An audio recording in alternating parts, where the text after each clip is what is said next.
back in the 3Link Media studio for another episode of At the Heart of Giving, and I'm so excited today to have dear friends Tina and Duane Noland with us here. Welcome. Good morning. Thank you. And I want to start at the beginning, which I did learn a little bit more about your two's relationship recently, and proposal and everything. But how did you two first meet? In school. It was first grade. Oh, wow. Only because I went to the afternoon kindergarten and she went to morning kindergarten. We may have met earlier, but we had to wait to first grade. Okay. And where was that at? Blue Mound. Blue Mound. So you've always been in the Blue Mound area, except I would guess leaving for college and.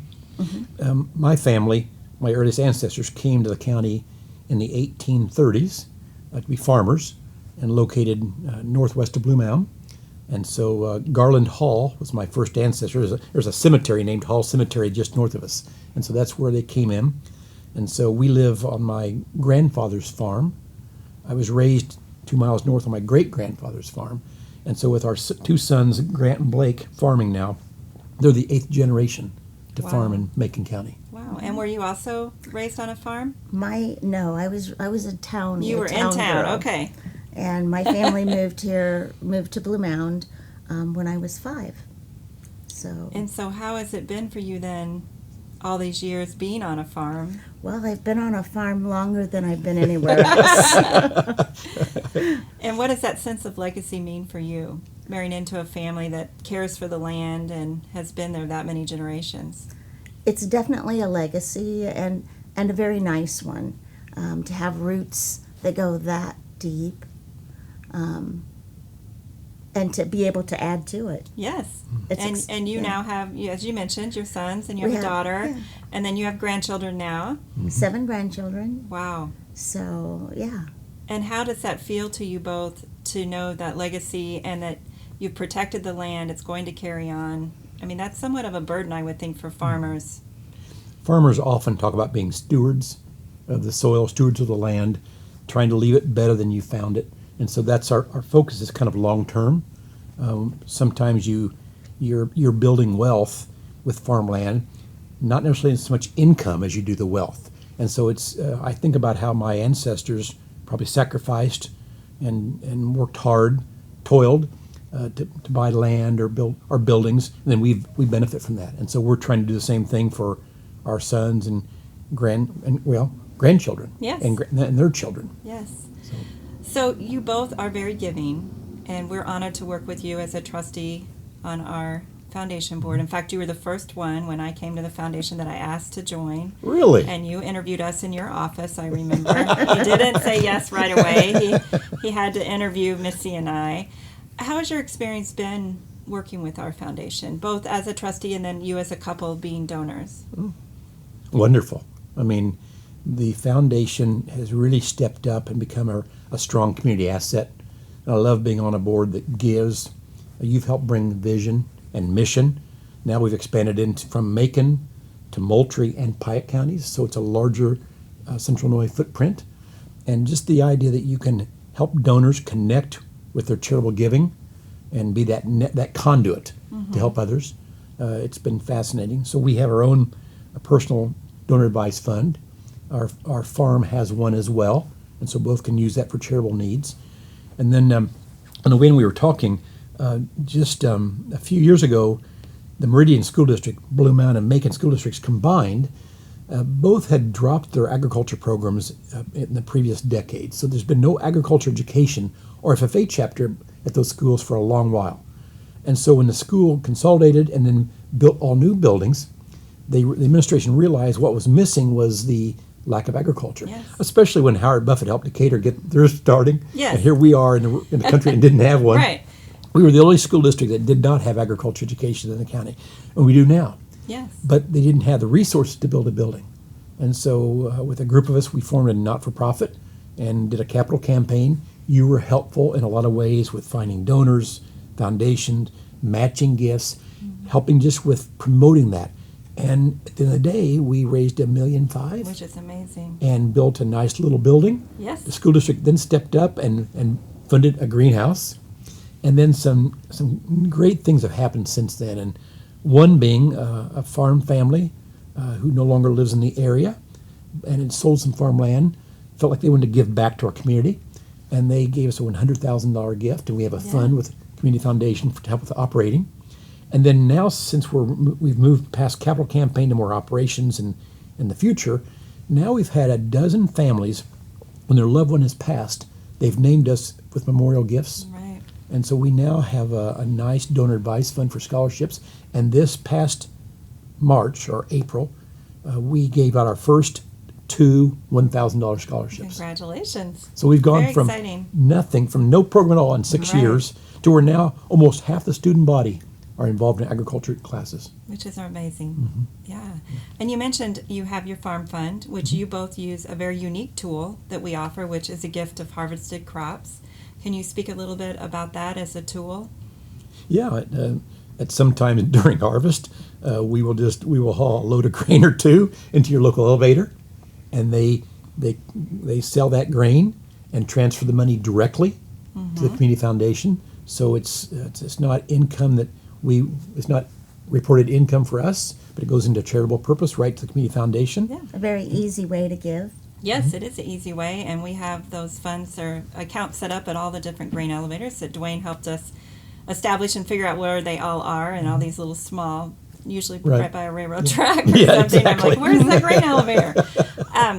When you both think about giving, and I'm sure you get a lot of asks, you're very well known in the community. How do you come to that decision as a couple or family to decide what to give to? I know you said ag, but I know there are a lot of other things you're very involved in, your church, education. Like, what are the priorities to you as a couple? I think that obviously giving is very important to us. And I think our first attitude is always that whatever we have, be it our home, our vehicles, whatever, they're God's, and He gave them to us in order to share and to help others. They don't really belong to us. So whether it's our finances or our home, it's for sharing. And so your organization makes it very easy for us to share financially.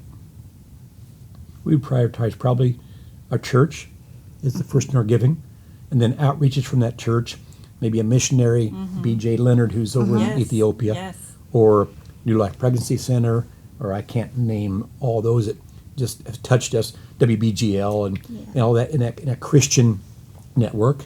And That would be our first priority. Right. and then we try to help others. Tina has a heart for children, and so we've had numerous children through our home in different capacities, whether it's kind of a informal foster care or an adoption. So we've helped a lot of children through the years.